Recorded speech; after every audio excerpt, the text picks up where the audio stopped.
With that, let's bring in Republican Senator from North Dakota, Kevin Cramer. Senator, thank you for coming on. Your reaction to the news that President Biden ordered another object shot down? Well, my first reaction is to the fact that the Chinese feel comfortable enough to send these airships over Senator, the United we don't States. know. It's kind of amazing. We don't know that it was China. I just want to point that out, but please continue. Fair enough. Yeah, fair enough. Think it was? We certainly know it's not the United States. So somebody obviously is flying objects high over the United States, including Alaska. And given what happened to the Chinese one, the one that we know was from China, when it got over the Atlantic, I'm surprised anyone would try it again. We have a lot more to learn, obviously, before we can say much more. Senator, exactly, that they would try it again. Whoever, well, Beijing certainly is testing us, and if there's somebody else, they obviously feel that America is weak on the international stage right now, that this would happen again.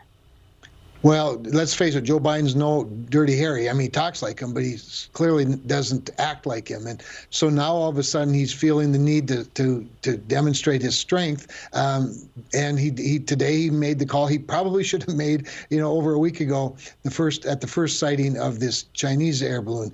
All of that said, again, there's a lot more to learn before we know everything, but I'm just so uncomfortable with the fact that the rest of the world looks at the United States of America and thinks, hey, let's go spy on them. They're pretty easy. That's problem number one.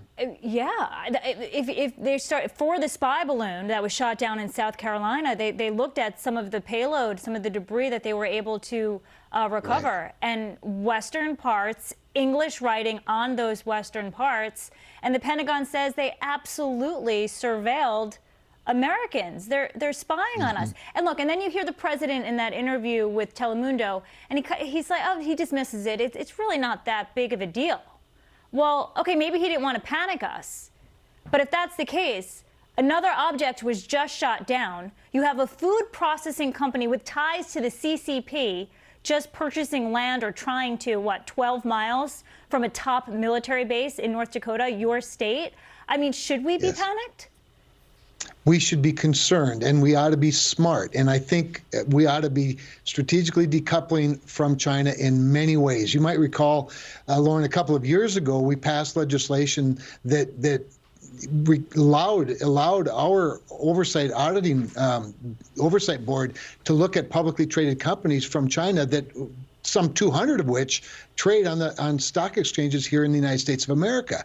So we do need to have greater oversight. I personally believe we need to decouple. I think we need to look at investment going both ways. We need to empower our CFIUS board to have more teeth, and we ought to be particularly protecting critical supply chains like food, pharmaceuticals, critical minerals. I mean, here you have a president who says he wants electric cars. He's all in on electric vehicles, but we still, buy minerals from places like China, or mine minerals with child labor in Africa, shut down mining operations here in the United States of America. Just last week, he shut down or ended 2 possible critical mineral mines, one in Alaska, the Pebble Mine, one in Minnesota next door to me here, called Twin Metals. I mean, you can't have these sort of odd positions, one way, one the other. Senator Cramer, thank you for the time. We'll be right back. Always a pleasure.